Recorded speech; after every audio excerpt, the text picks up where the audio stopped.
Legends say that these here woods are home to skinwalkers. Welcome back to the swamp, my friend, and welcome if you're new. Today I'm going to be sharing some creepy and allegedly true skinwalker encounter horror stories sent in by viewers just like you. As always, if you have a story that you would like to share, whether it's a skinwalker encounter or something different, be sure to submit your story at swampdweller.net or the email you can find in the description down below. I would love to share your story with everyone here in the swamp. Speaking of skinwalkers and other terrifying creatures, I recently started streaming on Twitch where I play games like Folklore Hunter where we hunt down skinwalkers and wendigos, or the Bigfoot game where we hunt down Bigfoot. It's a lot of fun, and if you'd like to join us, you can find a link to do so in the description. Now, without further ado, let's jump right into these creepy and allegedly true skinwalker encounters.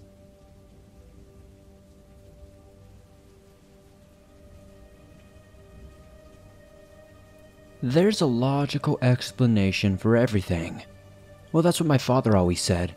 Of course, he doesn't know what happened to me and my buddies while camping 9 years ago. Why should he? Adults and most especially parents mistake traumatic events as an overwhelming experience for your age. Or something that your brain can't handle. Or simple imagination. But what happened to me those years ago still scares me to this very day, and it was no imagination. I had just graduated high school, and me and my friends were about to go our separate ways in life. It just felt too soon. They were already talking about careers and colleges, and this scared me because of the thoughts of never seeing them again were very overwhelming. So, when I suggested the thought of a week-long camping trip for one last get-together, they all said yes. We would usually camp in the woods near glacier-filled lakes deep in the wilderness. But for the last get-together, I wanted to do something special. We were going to try camping in a section of land known as Sand Wash. Sand Wash is a large extension of land mostly consisting of desert that stretches over the border of Colorado and Wyoming. In the wintertime, Sand Wash was a cold, harsh environment that would chill you to the bone. But the summer was a whole different world. It was, well, just picture desert, I guess. In the summertime, and you got the picture. We graduated early in the summer, so we still had some time before the hot temperatures rolled in. Sand Wash was beautiful. The red-colored rock and the pattern of wild horses give it a vibe like no other place that I have ever camped. We spent a while planning the trip from how much food we needed to exactly where we would be camping. The stay would be for around a week if not 5 days. Which would mean we were going to have to pack a lot. After packing and deciding the spot where we would set up camp, we set off to Sand Wash. Sand Wash was not too far from where we lived. It was only around a 2-hour drive, and the roads were easy enough to navigate.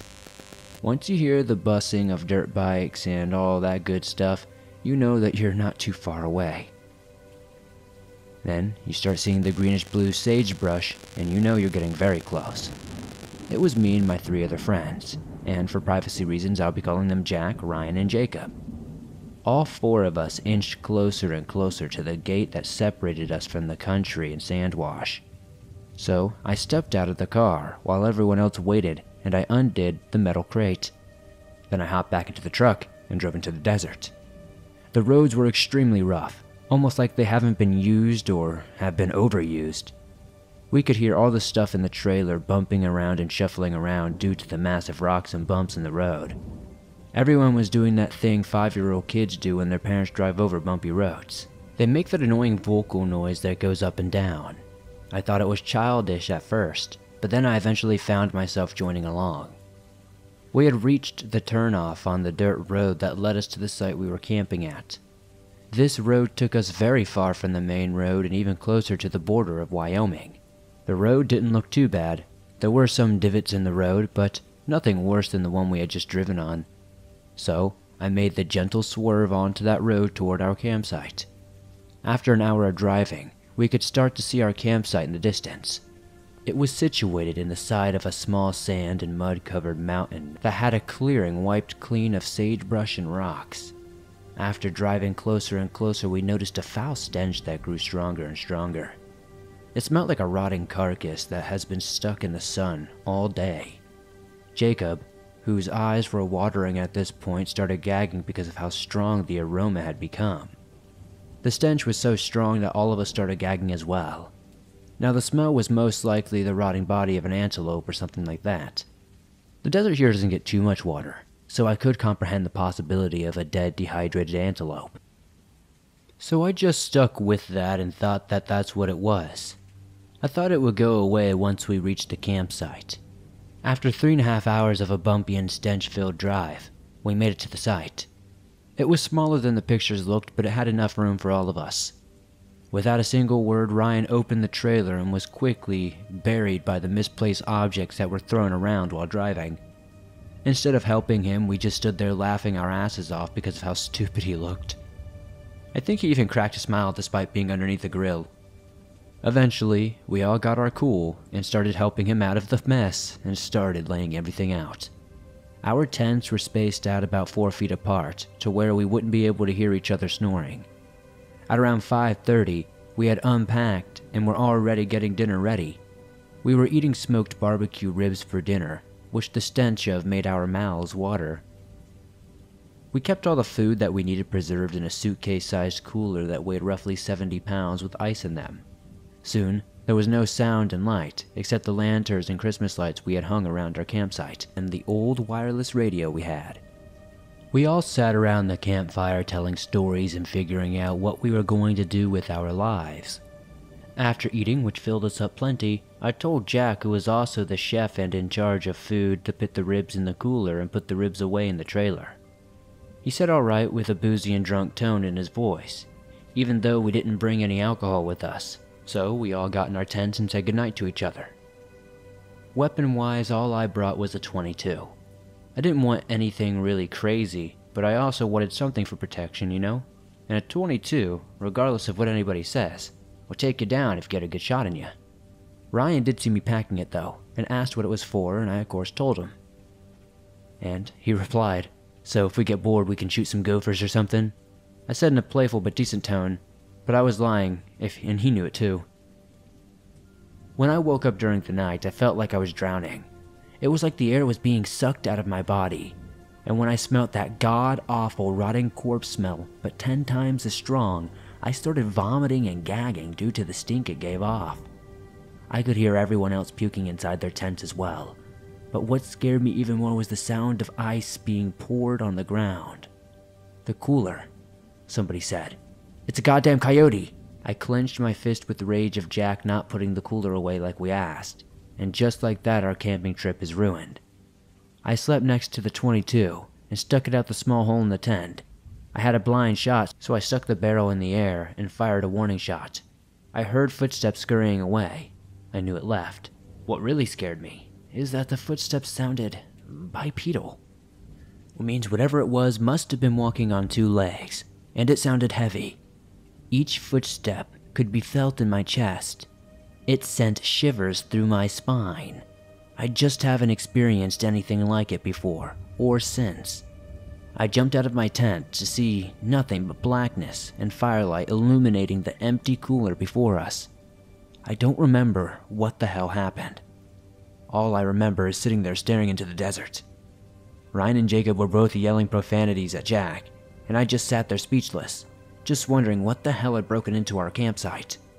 A human wouldn't eat raw ribs fresh out of the cooler, and certainly wouldn't walk away towards an active campsite and steal from someone.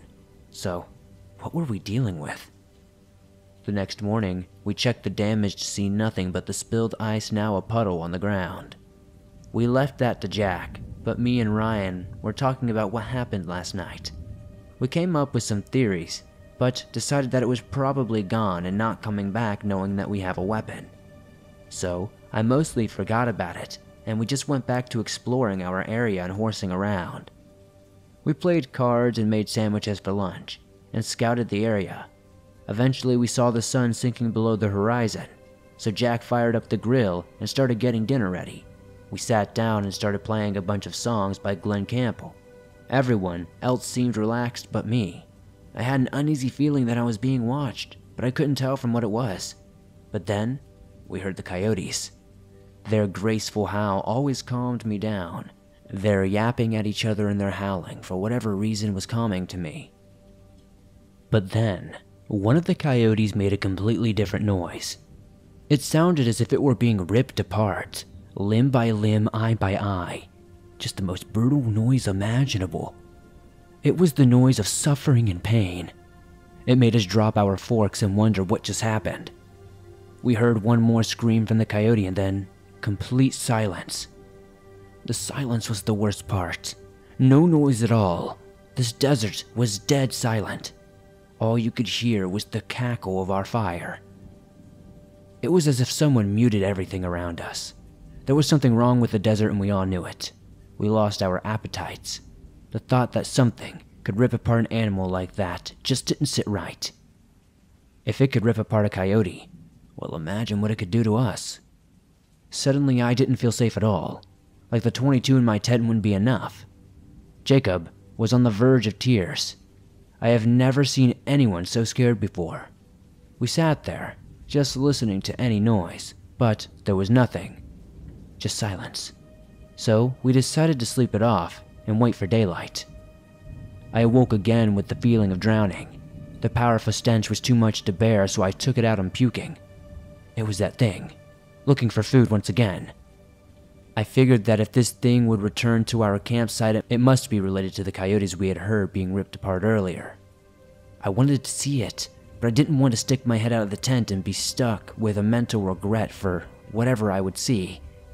But I decided it couldn't be too bad, so I unzipped the small window of the tent in frozen horror. It was a man. But as my eyes adjusted and it came closer to the firelight, did I really understand? It was no man. The skin was pale with bare spots of exposed flesh. It looked extremely malnourished and skinny. It had a long streak of dark brown hair running down its spine. Its fingers were each around the size of a pencil and just as thin. But the face is what struck me the hardest. It looked like the face of a man, but stretched out and elongated. Like the face of a horse, but with the details of a man's face. It was pure evil. The way it moved, the way it looked, as if it were uncomfortable in its own body, an amalgamation of everything you would expect to see in hell. Almost like every time it moved, it broke a bone in its body. It was tall. Very tall. At least 10 feet tall. I was no further than 4 feet away from it. My heart was beating faster than it ever has in my entire life. I was crying, sobbing like a baby. After snapping myself out of the shock I was in, I slowly bent down to grab the 22, knowing if I miss it will see me, and there's no telling what could possibly happen next. I was shaking so bad I had to press the gun against my chest to get a steady aim. I slowly unzipped the tent window zipper and fired. I hit it all right. It stood up and ran into the desert, on 2 feet. It scared the living crap out of me. I was not going to step out of that tent. There was no way in hell. What if it came back? What if it ripped open my tent and ran off with me in its grasp? And then came the scream. It was horrible. The sound came from all directions, blowing out my eardrums almost. It sounded like someone was trying to make a woman scream, but out of the tune of a violin. It hurt my ears more than anything I've ever heard. There was no sleeping that night. I was wide awake, fully alert to anything and any sound that came by. But nothing further happened. Nothing at all. I was so scared that even in daylight, I was scared to step out of my tent. Everyone else looked sleep-deprived and scared for their lives.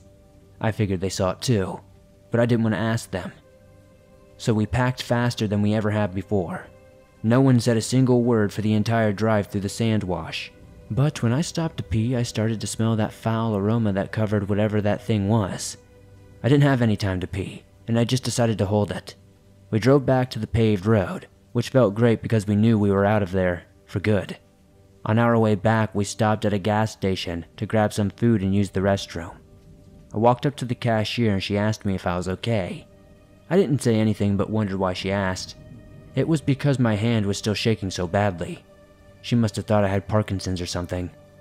Upon making it home to my parents, and they asked me why we came back so early, I told them that there was just some stuff that went down. You know, there was too many bugs and too many people in the site, even though it was rather remote. I don't know. I just didn't want to tell them about our encounter. I don't know what I encountered. A skinwalker maybe, but I'm not going back to find out. I've never told my story before because I thought no one would believe me. But after discovering your show, I wanted to submit my story so other people can hear it without me telling them. Me and those friends meet up every now and then, but that is something we specifically avoid. We refuse to ever talk about it. It's something that still scares us.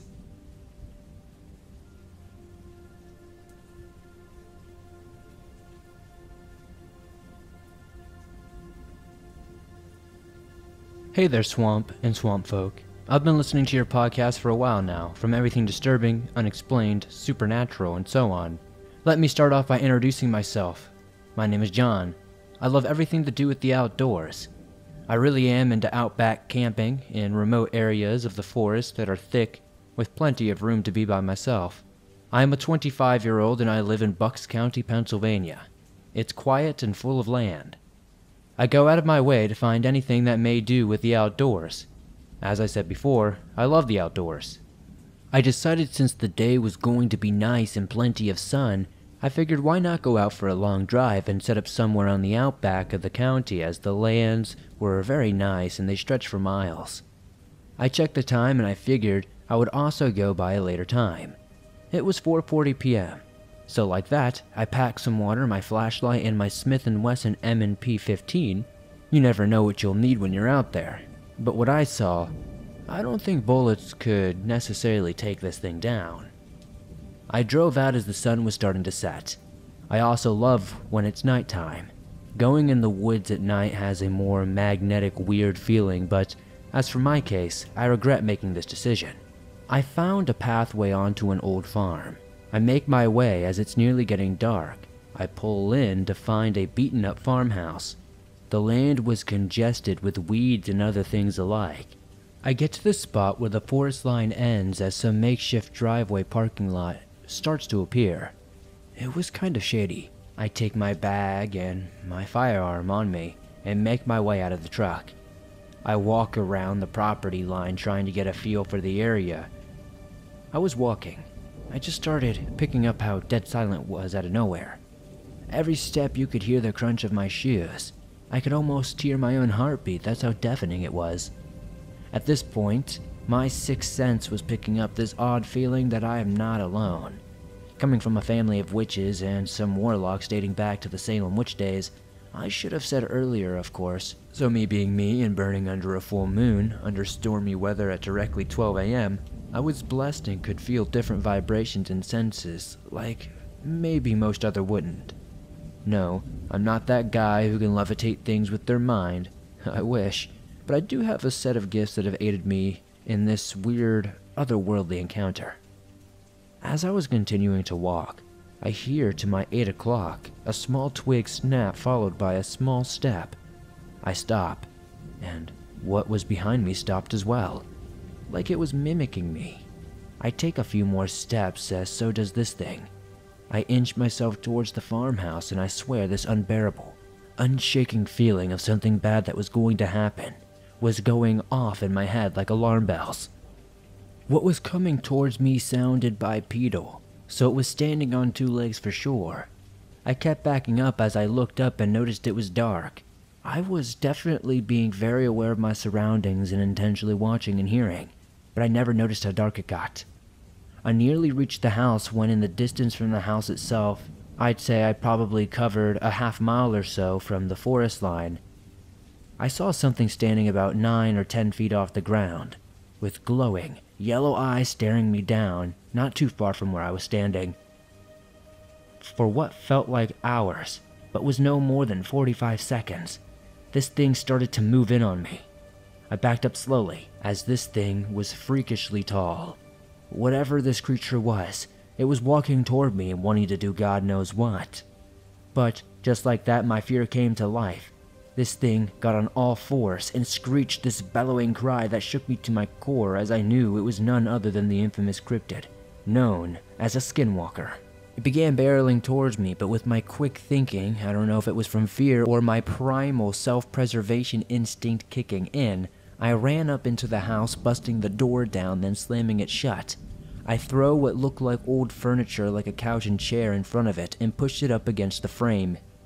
The old door would not hold very long if this thing really wanted to smash through it, and I was well aware of that. That wood was rotted and dated.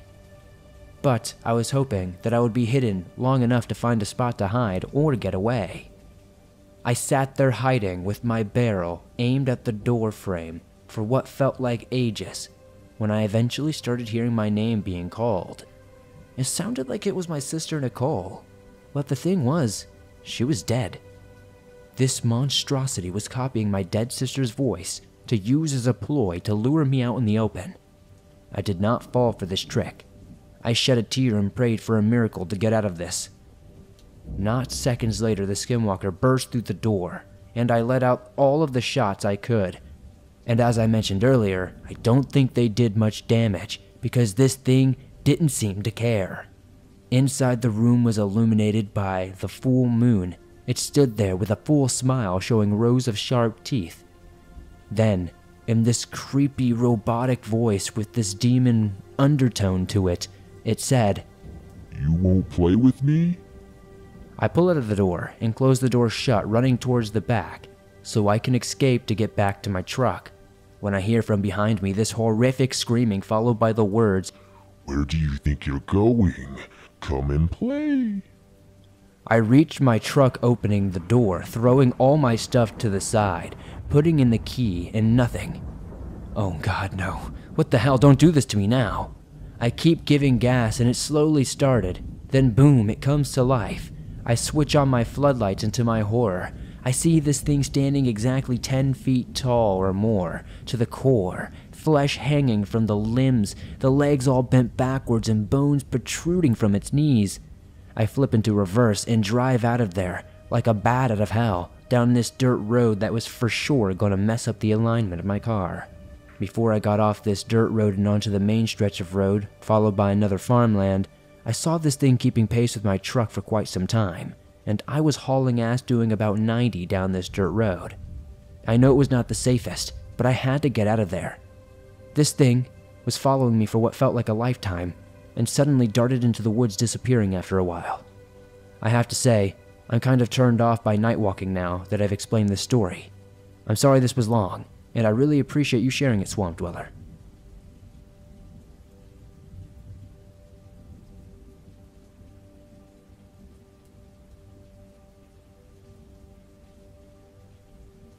I was around 15 years old, so about 6 years ago now. My parents sent me on a 2-month trip in a program called Anasazi. It's a program for troubled youth with drug and mental problems, and occasionally used as an alternative to juvenile detention. I was in this program because my parents caught me smoking weed. Oh no, how tragic. During this time, you and 3 to 10 other teens and 3 adult supervisors called trail walkers will hike 150 miles around the Tonto Basin. Moving in the day and sleeping at night. There are often no trails or roads. It was mainly just bushwhacking through spiny plants and such. You get a vegetarian food pack that gets filled every week with the replacement of new leaders for the week, so they can bring the new food and lead us for that week. Now that you know where I am, let's get on with the story. During the beginning of my time, it rained almost every other day, and it was January in the northern parts of Arizona, so it was very cold. Our gear was constantly wet, especially my sleeping bag. It made it very difficult to make friction fires and stay sane, but we managed. It was my second week in, and several hours passed since the sun went down and all the teens went to bed. My sleeping bag was very wet and I could not sleep very well, so I gathered up my bag to dry over the campfire. Usually, the supervisors would sleep in shifts in the night, so there was always someone keeping watch. But for some reason, all 3 were still awake. I walked over and asked one of the leaders to hold the other end of my sleeping bag over the fire and dry it out. After several hours of drying, it got to a point that it was manageable, and I was going to get some sleep. But I decided that I was going to hold off and talk to the leaders a bit. While we were talking about something I don't quite recall, we heard the most terrifying scream anyone could imagine, directed toward us not even 50 feet away in the black abyss beyond the trees. It was not a scream of terror. It was one of which to try and cause that to others. The scream sounded like an adult man-mountain lion hybrid creature, screaming at the top of its lungs to scare us.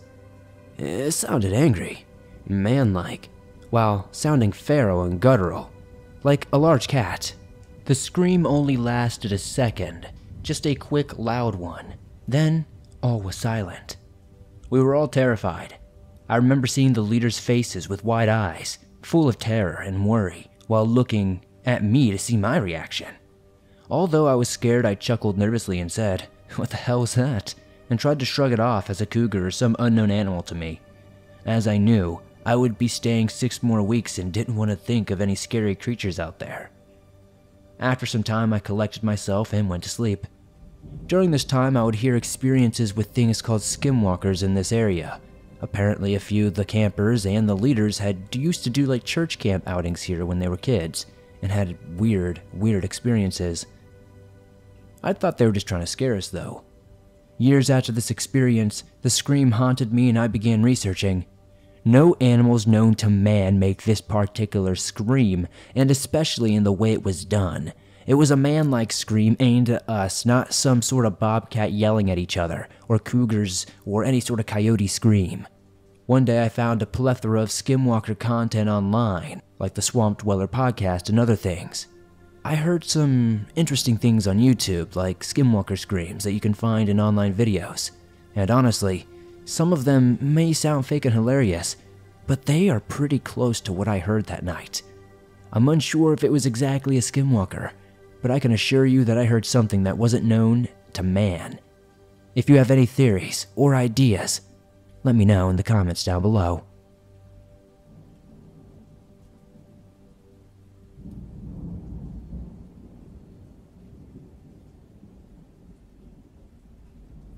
Thanks for listening to these creepy and allegedly true skinwalker encounters. If you enjoyed these stories, please be sure to hit that like button as it helps me out a ton. If you're listening to this on Apple Podcast or Spotify, please be sure to give this episode a 5-star rating, as it helps me out a ton. The more likes and ratings we get, the more these platforms push the show and helps us grow, and it's very much appreciated.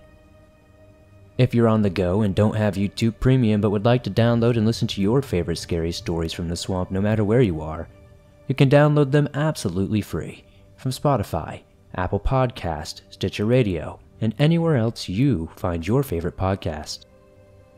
If you yourself have a story you would like to share in the swamp, be sure to submit it at swampdweller.net or the email you can find in the description down below. I would love to share your story with everyone here in the swamp. It's stories like yours that truly help keep this show going on a daily basis. If you would like to support the swamp outside of all that, maybe check out our merch store. We've got t-shirts, hoodies, and more. I'd love to see you guys wearing some cool swamp threads.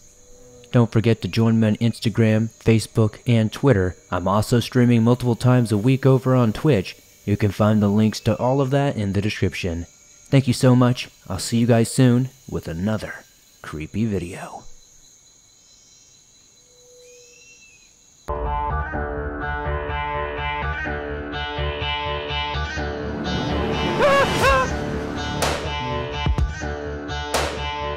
I'm out of salt. Yeah, you get 3. So I'm just gonna leave this copy of Donda by Kanye West on the floor. You play with it if you want. Oh, fuck, you don't like Kanye.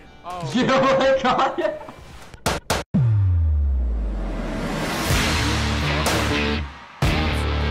Oh! Ah! She got me, no. She got me. Ah! Crap!